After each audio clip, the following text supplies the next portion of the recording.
Hello everyone welcome back to YouTube channel Badal sir classes.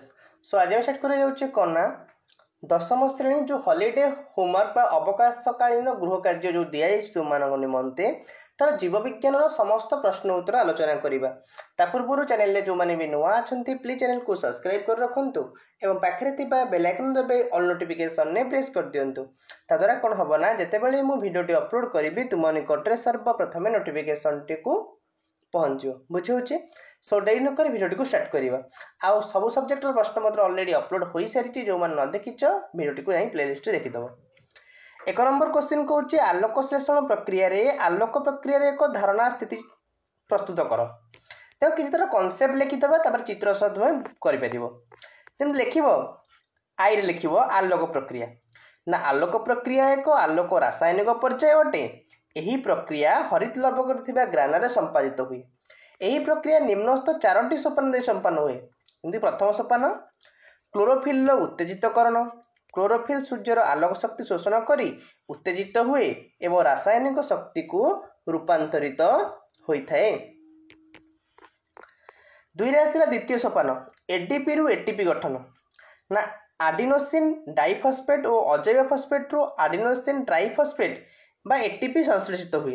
अंधकार प्रक्रिया एटीपीटा व्यवहृत होता है। कहीपर एडीपी प्लस पीआई प्लस शक्ति तीर चिन्ह होची एटीपी। तृतीय सोपान कौन हम ना जल अणुर विभाजन हम। आलोक शक्ति द्वारा जल अणु विभाजित होई अम्लजान गैस और उच्च क्रियाशील उर्जान आयन उत्पन्न हुए। यह जलर आलोक विश्लेषण बोली कहुए। अम्लजान गैस वायुमंडल को निर्गत हुए और उर्जान आयन अंधकार प्रक्रिया कौन ग्लूकोज को विजारित हुए। चतुर्थ सोपान कौन ना एनएडीपी प्लस एनएडीपीएच को विजारण बा एनएडीपीएच टू एनएडीपीएच कौन हम ना जल अणुर विभाजन रे उर्जान आयन मुक्त होई एनएडीपी अणु को एनएडीपीएच रे विचारित करें। ये रहा सोपान रहा। बाकी चित्रटे तुम यहाँ कर चित्रटा तो चित्र जो स्थिति देती कौटी कौन है स्टोमाटा है ये क्लोरोप्लास्ट है बुझ नहीं सबुज पत्र अंतगठन परिवर्तित थाइलकेड्र एक अंश यही चित्रटी तुम्हें कर टोटाल तार स्थिति वर्णना करने। क्लीयर थाइलकेड रे आलोक प्रक्रिया आम कहीपर। तो बही में जीव विज्ञान बही अच्छी बही देखिए चित्रटी कौन एत कर ना तक लिखिपर। क्लीयर तापर आसूची कौन कहूँ ना प्राणी मानक श्वासक्रिय साहाय्य करुवा अंग गुड़िकर नाम लेख। अंग गुड़िकर नाम कौन कौन आम लिखिपर लिख ना मनुष्य शरीर में क्रमानुसार प्रथम हूँ नासा रंध्र प्रथम आसो कौन नासा रंध्र तापर हूँ नासा पथ प्रथम ये लिखिदे नासा रंध्र नासा पथ ग्रसनी श्वासनली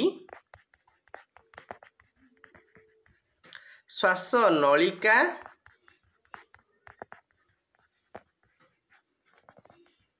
फुसफुस। ओके सरला एतक तुम्हें कर मनुष्यर श्वासक्रिय साहाय्य करती बोली।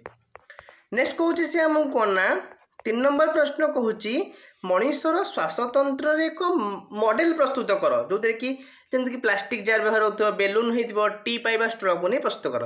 देखो चित्रटी ये भाव में तुम कर मनुष्य श्वासतंत्र देख कि भाव ये बेलून लगी एटी स्ट्र लगी सब प्लास्टिक लगी तुम्हें कौन कर यहाँ हूँ कौन मनुष्य श्वासतंत्र चित्र। क्लीयर तापर आसी देख कौचे मनुष्य पाकतंत्र एक नामांकित चित्र अंकन कर जमी कार्डबोर्ड थर्मोकोल नहीं प्रस्तुत कर। कार्डबोर्ड और थर्मोकोल सोल जोटा कि कौचे देख ये सोलर कार्डबोर्ड और सोलर यहाँ प्रस्तुत हो पाकतंत्र मनुष्य पाकतंत्र चित्र। एतिक आमर संपूर्ण विषय।